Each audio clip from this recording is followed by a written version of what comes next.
Most people don't pay enough attention to their cardio or conditioning.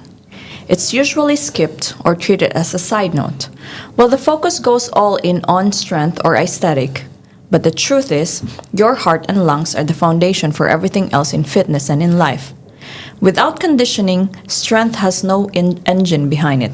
That's why today, we are diving into the importance of cardio, conditioning, and heart health in building real and lasting fitness. So, let's start here. What do most people misunderstand about cardio, and why do you think it gets overlooked so often? I believe cardio, majority think it's made for weight loss, for people who needs to drop the weight, overweight, obese, or whoever it is. So cardio is for them. So I think first rejection been by skinny guys or somebody as a heart gainer. Yeah, those who have issues to gain the weight. Yeah. That cardio will diminish their strength or hypertrophy returns from the training. So this is first misconception. And again, watching as a cardio means fat burning or weight loss. This is the only, I think, logical explanation why cardio is there. For like general perception, yes, yeah. Perception, exactly. And why is that? Like, why is there not much of awareness regarding what really cardio means? I believe first and foremost there is not so long this fitness industry is around. Yeah. Basically it's 1960s. yeah, as you see it's 60, 70 years Yes. only, and that's all. So there is not enough time of awareness, and we are talking about such Western countries, US and everything, where the fitness starts, right? What Yeah. about how it's, within decades getting developed in other parts of the world. So in some regions still nobody do cardio. Yeah, in some countries. Correct. Still it's very odd to see somebody running outdoor. And when the people see them, they more like feel strangers, like something wrong with them while they're running, right? However, in other countries you walk on the street and everybody is running. That's culture. So I believe it's still very less time. We're just on the first decade of fitness development. So, first century of fitness development. So still need. There's a long way to go. Long way to go, exactly. Why do so many people view conditioning as boring or even as punishment? Another perception, that's what they see in their way. Conditioning is walk 5 and climb 5 for 45 minutes because that's what we've been taught in many books and studies before. Again, it's not that entertaining, right? Because it's so monostructural, you just keep repeating. The same and you need to motivate yourself to be able to do that. However, it works for many individuals to do that, but that's for example, that's the only way to practice it. And for many people who like something more fast pace or quickly change environment, it will be not comes to the heart easy, Even for me, before, running was a bit very difficult for me to grasp, because I don't know, something in the heart, like not comfortable, something like that. So I think most people also has the same, let's say, thinking, right? That it's very it's just very difficult to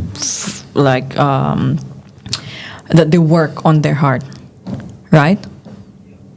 Yeah, and training muscle, there are visible returns on that. Muscle getting stronger, bigger, or pumped even from their cardio work. Not always it's visible. So that's why there's another, unless you know yourself very well and unless you know how your body is changing in terms of breathing, recovery, so you can notice the difference. Otherwise, harder to track it, visually. And also, like, working on the muscle, it's easier. You can take the pain easier. No, I would not say that. As I say, it's more visually appealing because you see the difference. When you lift, you pump, you see the difference. For the running, and you work. So running mostly change things inside, right? Inside of your body, under the skin, changing your lungs, changing your cardiovascular system, changing your heart. Yeah, and muscle, it's immediately appealing outside. And as we discussed in previous podcasts, majority still look for aesthetics, right? So outside is a that goal. But the thing is, for example, most of the people I talk with, it's basically much harder for them to take the tolerance of, let's say, the pain tolerance of cardio is much harder for them to understand than just working on muscle. You know, in my opinion, also it's like that. Like for me, that's why running was a bit difficult to understand. But when I was starting to, when we were, you pushed me on this running and this, and I started to understand the benefit of it, and I started to, endure it basically, like that. Now, let's get into the real benefits. How does conditioning actually strengthens the heart and improve health over time? What role does aerobic fitness play in living not just longer but healthier lives? I believe cardiovascular disease and death from these issues are the first in rank among all humanity. And we realize in our fitness development, aerobic base should be the first and the biggest pillar. So why it's so much important for the normal person and for the basically not only athletes, for each and every one, it's just thinking this way. Let's think simply. We are right now in Dubai, right?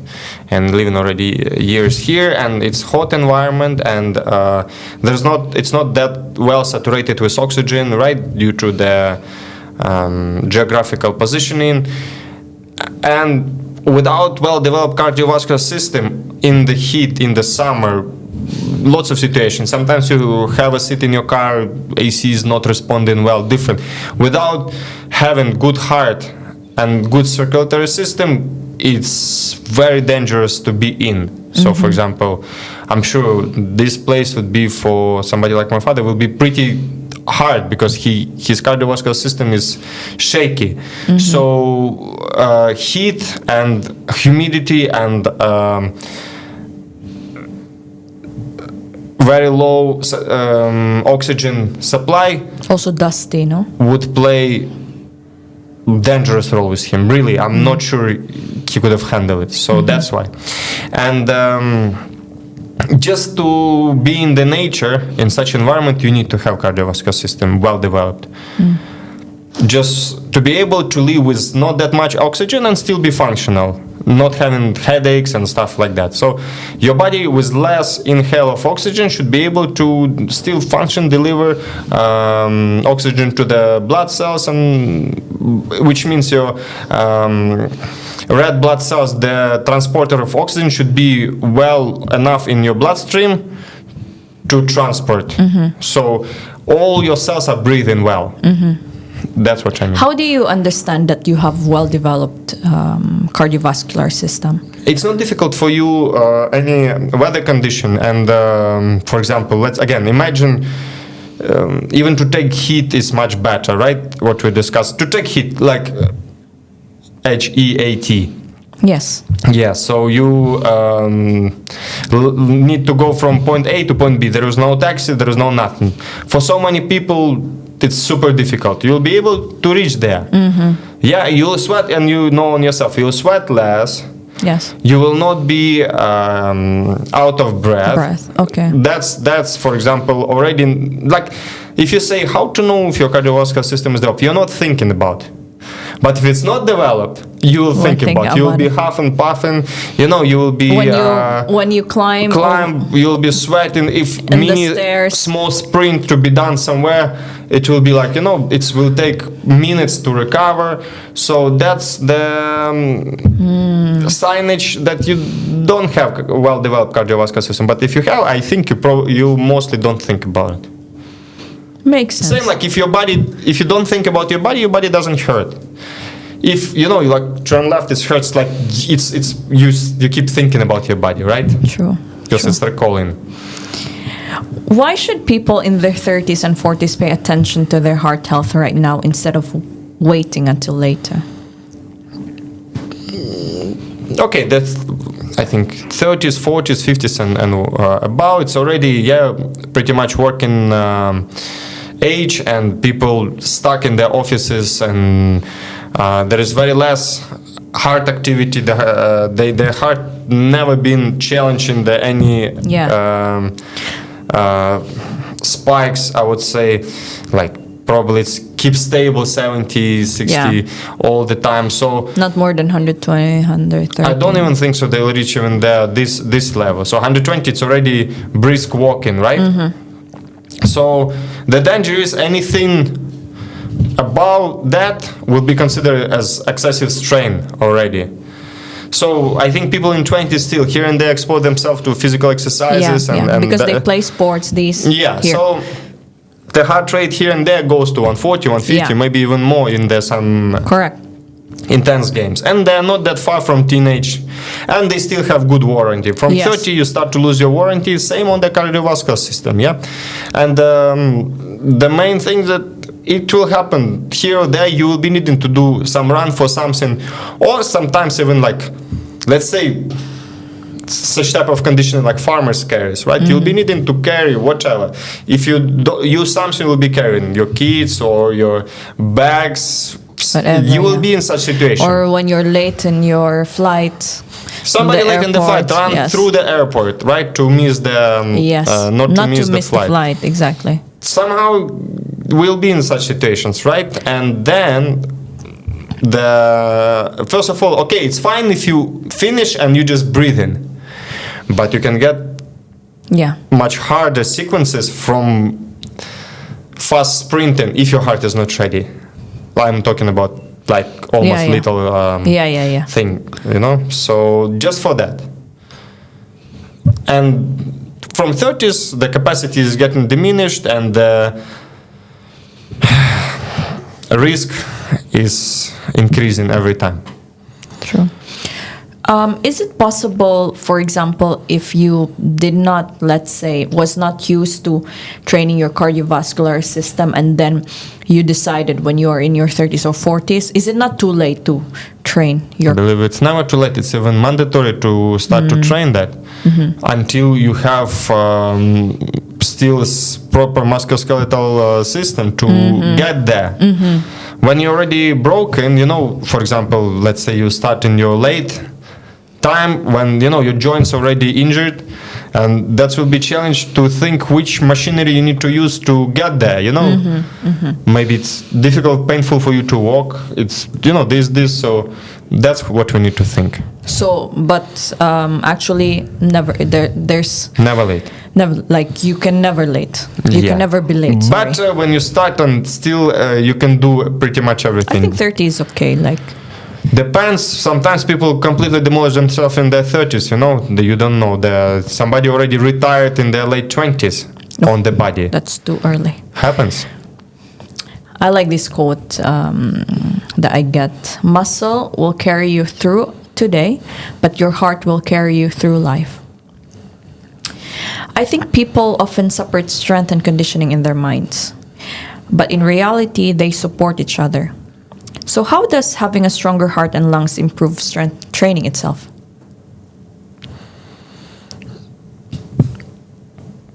It will help to have better density of the training within the training session. So if you're just super strong, which we know that, for example, athletes from the powerlifting sports, strength sport, on the maximum strength development phase of the human being. So they rest between 5-7 minutes, but they're able to utilize full muscle contraction in order to lift such a insane weights, right? They don't work on conditioning specifically because it will diminish their return from the lifting. But we are talking about professional powerlifters, or I'm not sure even you can talk about strongmen. Strongmen already need some conditioning because they usually carry some logs for a distance, Atlas stones and everything. There is some speed involved. But powerlifting is required just pure strength. Okay, that's only I think one sport which require from you no conditioning but just brute strength. in strength and conditioning for everybody else, not only for life, for every other sport, there is some time when your muscle needs to be engaged.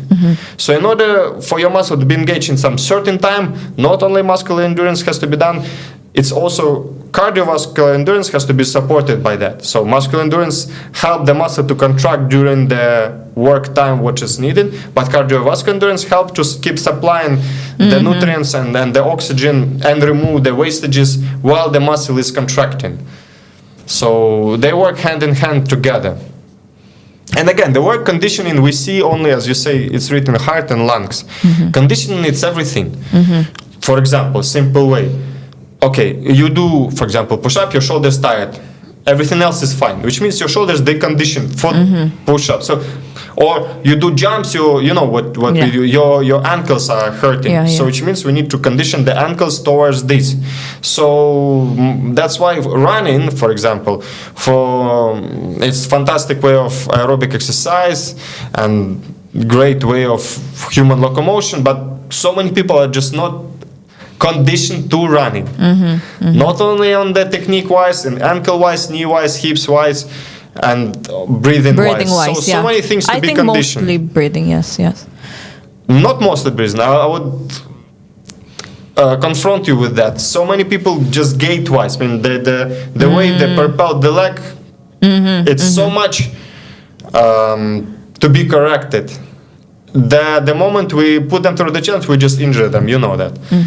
Knees caved in, wrong foot placement. Like there are so many. Center of gravity forward. Like that. Stride also, right? Yes. So everything to be conditioned, meaning trained. What differences do you notice between members who commit to conditioning versus those who neglect it? Let's say commit to cardio versus those who neglect it. As part of our system, we improve conditioning to each and everyone who come through our doors. But based on previous experiences and looking on before other individuals who just do strengths, it's the time we recover. Again, those who well conditioned can recover pretty much after everything within 2 minutes. If 2 minutes, it means if it was really hard efforts. Otherwise, 30 to 40 seconds to 1 minute. So long. No, I mean if it's really sprint. But the way we design the training, it's as we discussed, we don't touch the borders. We train 50, 60, 70, maximum 75% of our capacity. So 30 to 40 seconds is enough. This is time to recover. That's why the IMOM program is one of the best for us, because usually in IMOM 15 repetition or whatever repetition you do within 25 to 30 seconds maximum. The 30 seconds you recover. So this is the ratio. So if condition been neglected, it's just not enough for you to recover. You need more time. The cardiovascular system not that developed to send everything, to supply oxygen. You know? Correct. So the first and foremost, its recovery time is the biggest difference between those who do condition and those who are not. For example, speaking about, let's say, exercises, like, I don't think so only, let's say, running, bike, or certain cardio machines, let's say rowing, skiing, is the only way to train your cardiovascular system, right? There's also different ways when you do certain programs. Let's say, probably, when you do push-up for certain time, or according to programming also, right? You can train your cardiovascular. Of course, everything trained cardiovascular system, if we talk about 15 and above repetition, right? It's simultaneous. The only things, again, why we like the cardio in the way bike, ski, row and everything, that it's for the people who enter in the fitness journey, it has less impact on the musculoskeletal system. Like you'll be less sore, to be less stressed. So it's much more smooth way to enter the fitness or to maintain fitness in this way, right? But okay, you can do, for example, I can give you conditioning squat with the barbell 20 repetition with 50% of your maximum, 1 repetition maximum. It's also conditioning for 20 repetition squat, moderately, I'm not saying heavy, moderate weight, but you'll be sore. Yes. Or it's True. still systemically it's big impact on you. Yeah. Okay. And if you're beginner, it's take a week For you to if your recover, muscle yeah. not well developed to recover. So first and foremost, these cardiovascular machines are very, very beneficial to start. And from there, even though the people who never move their body, even from there, they're able to build some percentage of muscle mass just to resist to such machines. From there, we can progress to body weight for repetition, additional Then, weights. yeah. How does conditioning show up outside the gym? In energy levels, stress, productivity, even being able to run with your kids? Again, what we discuss, you'll be able to tackle the weather better if you've been also conditioned to train outdoor. But the main thing is, for example, if you're just lifting heavy, it's you have there is difference in to lifting and lifting with conditioning and sometimes pure conditioning and self-perception. For example, I'll tell you, make proper bodybuilding session without zero conditioning.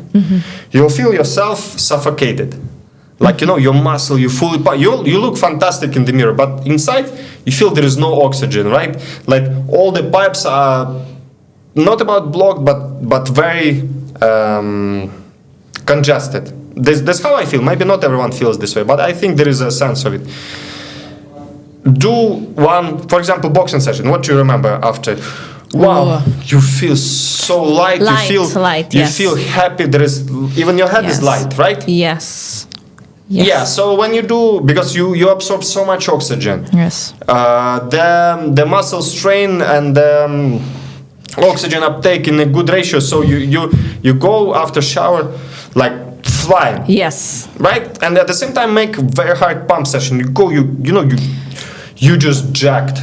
That's different feeling. That's why we always tailor in conditioning, like the cardio movements within the training session. Sometimes to remove the lactic acid, so for example, if you really did something which is fully pump you in, it's even good to put 3 minutes run to deload this lactic acids, to shake yourself off. Why when we was back in the boxing, it was not allowed for us to do the lift without after keep working on the shadow boxing, because when you start to do shadow boxing, you're trying to remove those pump out. It's not beneficial for you in the practice after. You're getting really stiffer.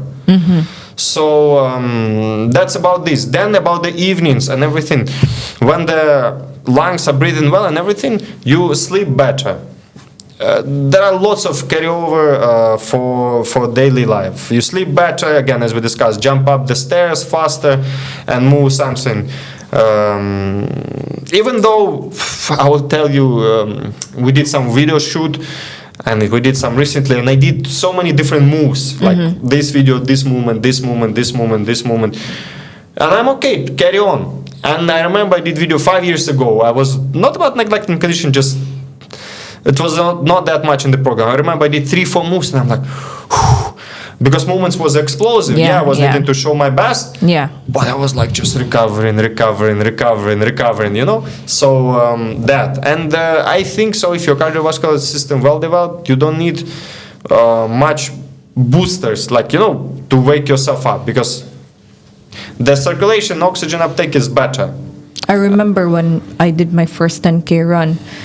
Overnight, I was still sweating, like the engine in my body still working. Yeah, that was adaptation. Still to this. Exactly. I'm not talking about these big intensities. I'm just talking about regular what we do. 1 minute, 1.5 minute inside the training. Even those time when one coach was trained me, right, bodybuilding style, all upper body, only arms, and I was for fucking 7 days like this.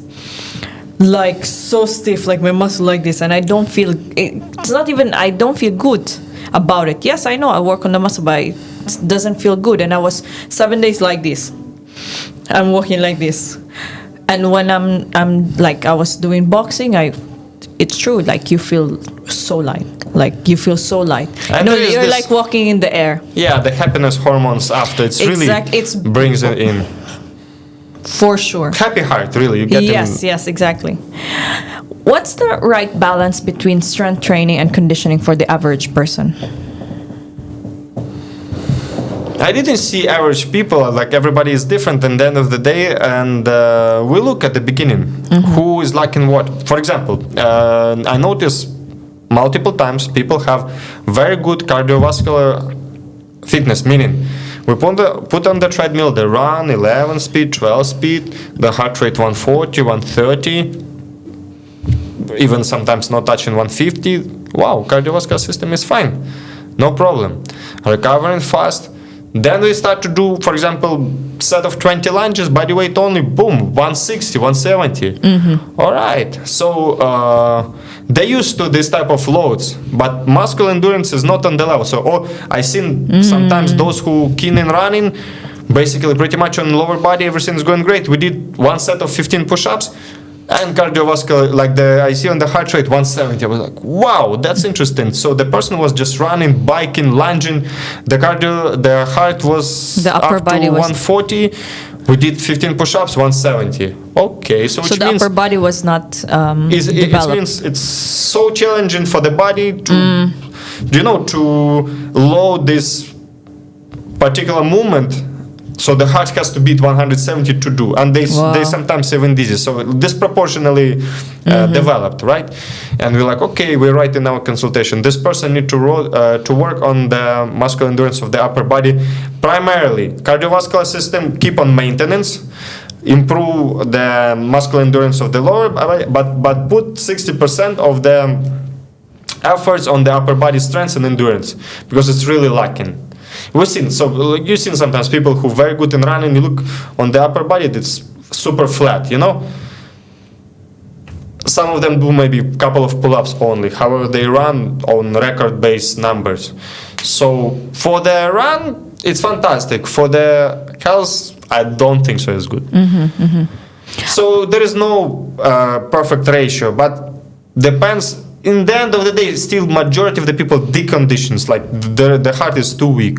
So usually, again, the aerobic base we need to build, muscular endurance, strength, performance. Yeah, I remember myself before when, I just started training, right? That my heart is like 180, 190. 200 even. 200 sometimes. Very quick to go up, right? But I do good training, I think so. But just I am not, let's say, my cardiovascular is not developed. Is the reason like that, or is it I'm just like that? But looking at, let's say, the previous year, right, when I joined you in outdoor training and doing all of these circuits, I get to know that whenever we had this intense training, my heart doesn't go 200 already. Like my heart already was 170, 175, 180 max at least. So I feel that, there's a difference between I was back then and now. So is it just because, again, the heart is just not developed, like the cardiovascular is not just developed enough, or it's, naturally I'm like this? I think there is natural component into it because there are not that much people, but I've seen people who resting heart rate is almost 100, and then from 100 to 200 for them to work is their strain. And I see heart rate 190, 200, but look at the person. Nothing. I would never say that. It's normal, exactly. It's not dying. However, if you ask me at 170, I'm stepping already a little bit to the heaven. So your leg, one leg in the heaven, or hell, like that's yeah, because for me the 180, 190, 200 is like not like I don't even feel dizzy, or I don't feel that it's too much. It's not like, it's also a little bit nothing for me. I think there is very big natural component to it. You're born like that, but also, as you see, you adapted. You drop by 20 heartbeats per minute down. And your strain is up because it was very difficult workouts, right? So you used to get 200 from speed 9 running. I think it was too less. So, but adaptation is there. Yeah. But again, your heart rate, put it on another person, maybe it would kill him, for example. Correct. So. Correct. I think there is some individuality because in I it. see some some members we have when they, for example, sprint on the assault runner, right? But their heart is just 160. Yeah. But they're already, they're already exhausted, for example. And I was like, 160 is starting point for me, for example, right? So it's like interesting to understand also the difference between, between people. Of course, with conditioning, there are always mistakes people make. What do you see as the common ones? For example, this Saturday I went to train upstairs in our building gym, and it was one lady running. I was training only 30 minutes because I need to do things fast, and she was running 30 minutes. So technique is, first of all, treadmill, of course, not the best. The building treadmill. Yes. Second is, her technique is very bad, and because she just clapping legs. And she's overweight. So if she was overweight, she was clapping. When you're running, there is no flexion yet. Yeah. So I do understand. She came with a purpose to lose weight. That's what we discussed at the beginning. Yeah. That's how people perceive this conditioning. She could have invested the 30 minutes so much better. She could have for example, okay, conditioning is there. What we have there? We have treadmill, we have elliptical, we have bike, we have spin bike. Yes. So it was only for this in the building, and recumbent bike, sitting, and the spin bike, and elliptical. Yes. And this. So this, So what I see, she was running this 30 to 40 minutes. So she could have done, for example, a set of lunges, 90 seconds on the elliptical. She could have stay a little bit on the plank and do some core variation. She could do some dumbbell presses. She can do another 2-3 rounds of 90 seconds on the bike. She could have do some pull motion, I don't know, single arm row or whatever. She could have do some skipping rope if needed. She can put some treadmill also as a intro. She could have got so much more from that training. For example, rather than 30 minutes running with not best technique, with not on the best treadmill, with overweight, I don't think so. It's a right idea. Why? Not in the right shoes also. Why is it? Impact on the skeleton system. So she's clapping the legs down on the flat treadmill without any absorption, right? The shoes, what I seen, it's not running shoes. It was, I'm not saying training shoes. I would say somehow lifestyle shoes. I would call them. So the impact on the ankles, from the ankles to the knees, to the hips, to lower back, to the neck and the head, is minor, but if she's running like this multiple times in a week, it will come up to some damage. Then she will stop. Then again, she'll get discouraged that she's keep gaining, and again she'll start to run. So that's the thing, and that's what say the. But will she not lose? She will lose fat there. She will lose. She will lose. Yeah, because fat is going through oxygenation, with breathing out and sweat. So she will lose, but with what the price? The price to pay is more. Look, it's also the running and everything is decreasing the appetite. You know it also. If you do properly, the cardio is decreasing the appetite. It's normalize lots of things, helping the sugar to be distributed better in the body. But here's the question: is it could have been done much better without damages. I'm more than sure that if she's practicing often such type of runs, she'll quit in some time. Not quit, but she will get some side effects from it. How do we make sure our members get the right dosage of their for their goals instead of just doing endless cardio? I think, okay, as we discussed, our formula 60-20-20, 60% you do maintenance work, 20% it's recovery, 20% development. So development is when you feel challenged, whether speed or intensity you need to put, you feel challenged. This 20% only of whole volume you need to develop, right? Basically you can do it once in a week. Athletes are doing twice in a week, development days.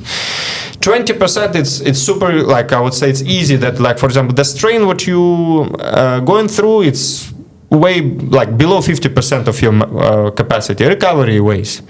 All right, and 60% is maintenance. It's around 70%. You're not challenged that you need to put the nervous system in, to overcome it, but you're not relaxed also that you can talk easily while you're going through it. You're challenged, but not to the way that your nerves start to get involved.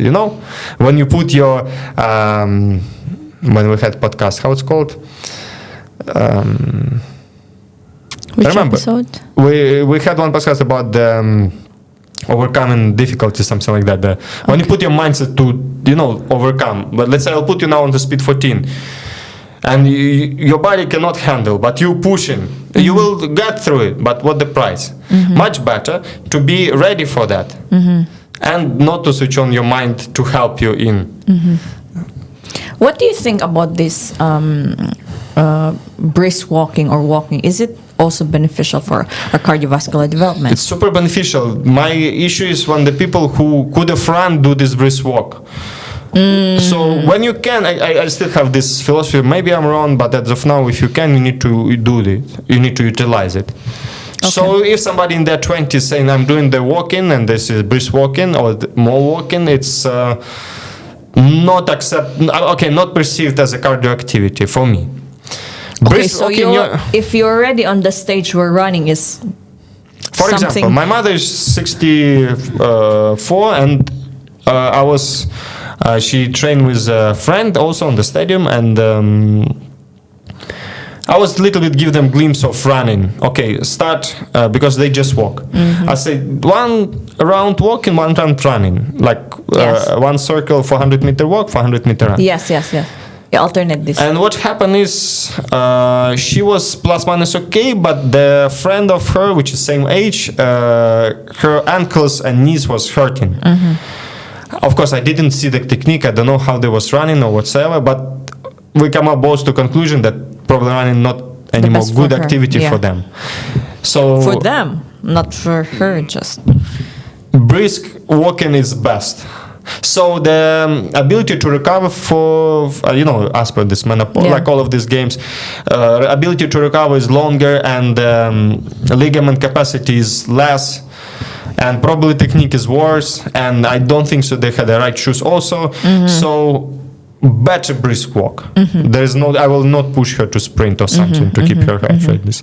This is already as long as they on the maintenance phase, fantastic. But if there is some young individual and he see it as a strain of brisk walking, I think there is a way to a little bit push better. Like for example, if you see someone, right, you know that they have potential in pushing more. Yeah. Like we have a lot of, let's say, I think situations like this that you see potential of the person that they could do more, right? Perform better, run faster, or run longer, but they decided themselves not to. How do you handle like such thing? Do you, for example, still, let's say, push them to, do the extra thing because there is potential in the body, or will you stay according to their, let's say, safe place, safe ground? Based on years of work, I see that there is no formula, because for somebody I was trying, okay, you could have been there. Why you have full potential physically and mentally to go to the next level? Why you stuck here? Why you super? I'm not saying you're playing safe, but why you limiting yourself to such level only? For somebody, when I was a little bit adding the weights and stuff like that, even though it was safe as per my judgment and everything, the person say, why I have to leave that? What it will give me? Why I need to go through it? Which, technically, he is right. What it will give him to lift now more than like 5 kg more? Will it anyway improve him? He already lifting, for example, 30, and I give him 35. And he say, why I need to do that? Why I need to lift that heavy, for example, right? Or why I need to, go on performance like sprint way or something. Depends if the people have triggers or no. Or like somebody I can trigger like, okay, he will try to prove and try to reach. Somebody's will be back off like I would not say I figured out till now, but I would say person to person. I was able to find the sweet spot and make them perform better. For somebody, all I get is rejection, and they fighting within their own head. And I tried different ways. They're still fighting with their own heads, so didn't figure out. You are, I think I saw you have records of members, they're doing bikes. What is that? No, what are you trying to test them in their cardiovascular system? So output, how much they can do for, let's imagine, choose any machine, okay? You do X number, like let's say you do 55 of something. Just imagine 55 and imagine 1 minute. You do 55 in 1 minute, something, calories. Okay. Doesn't matter, just doesn't matter, right? Just imagine, okay? 1 minute break, repeat the same. So how quickly you'll be able to rebound back to same performance?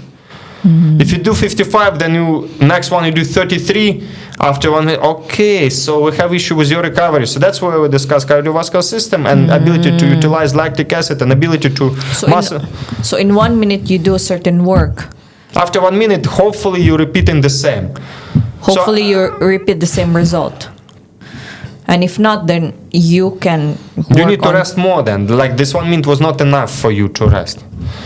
Some of the people do 1 minute and then finish. Like finish means they don't have any more capacity to repeat anything more. You're like, okay, so like. So do you, cater their program due to these findings of yours? No, it helps to understand where they stand at. Because first of all, if you test many people, you know what the average numbers. What is the average numbers? No, like for example, somebody closed 400 meters on the bike, on the concept 2 bike within, for example, 40 seconds. Okay, this is what we know by now, right? Somebody did 35, like, oh, great, better than majority of this. Somebody managed to manage 32. You're like, wow, you're a top leader. So, because pretty much people differentiate in some. Somebody did 55. I say, come on, 55. It's far from the average number, so we need to bring you back to somehow 40. But just this data is helping you, because sometimes you read in internet some general numbers, but this is lab on the ground. And I did it many times. For example, some running protocols, some another body weight performance, because we as a human not differentiate that much unless there are some, super athletes who show fantastic numbers or like that. So for majority, as we discussed, pretty much the same. As we remember what we talk about, the dumbbells, not much people lift something about 20, right? Yes, correct. And not much people go down on the cable machine below 50. So it's like that. If someone listening today takes away just one thing about conditioning or cardiovascular work, what should it be? That it can be done in different ways, engaging, entertaining ways. It doesn't mean it's 40 minutes non-stop sweating. It can be carefully tailored in any training. So for example, conditioning can be used as a recovery from the weights. It can be used as a main exercise. It can be used as a link between exercise. It's very, very nice tool. As a puzzle, you can put in different, like you build in a picture. As a puzzle, you can put in some explosive work. You can put conditioning for recovery. So, for example, some hard explosive work, you put conditioning as a, for example, a recovery, or you put conditioning as a main work. As a recovery, you put some weights. Yeah. It's a fantastic element to tailor in and to combine, right? Yeah, and in the end of the day, it will work in the long term. So that's why there are 3 energy pathways. There is first one which is work from till 10 seconds, second one which works till 30 seconds, then one works 90 seconds and above. So I think most people does the third one, no? Depends. Again, depends. Like what we discussed, power athletes, the power lifters, their energy system, they just need energy for 3 seconds, 6 seconds. They don't need to go beyond about that. As our principles, most of the training should happen between 45 to 90 seconds. That's why usually within this time you finish 15 to 20 repetition, or you do 90 seconds if you're good, like around 400 meter run. So this is the silver line of fitness, which helps you to be.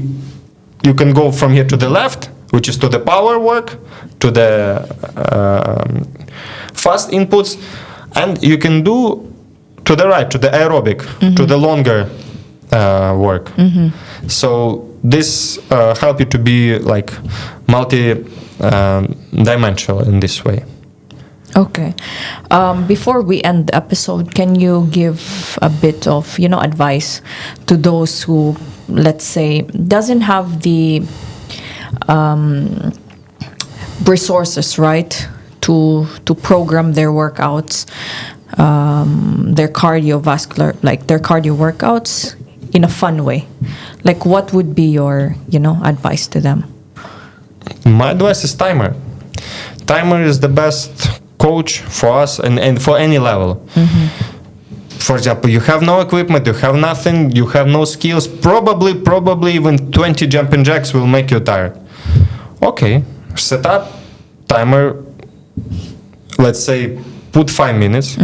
Minute start, do 20 jumping jacks. It has to take for you 25 seconds, 30 seconds. 30 seconds you trying to recover. Next minute start, minute number 2, again 20. If it's possible, this is the way. If it's still too difficult, first round 20, next one 16, then, for example, -4, 12, 8. For example, if you really decondition. Playing with time, I think this is a key. So if you know jump jacks, it can be mountain climbers, it can be step ups, it can be anything. Push-ups, it can be anything. I'm talking about even beginning, Yes. right?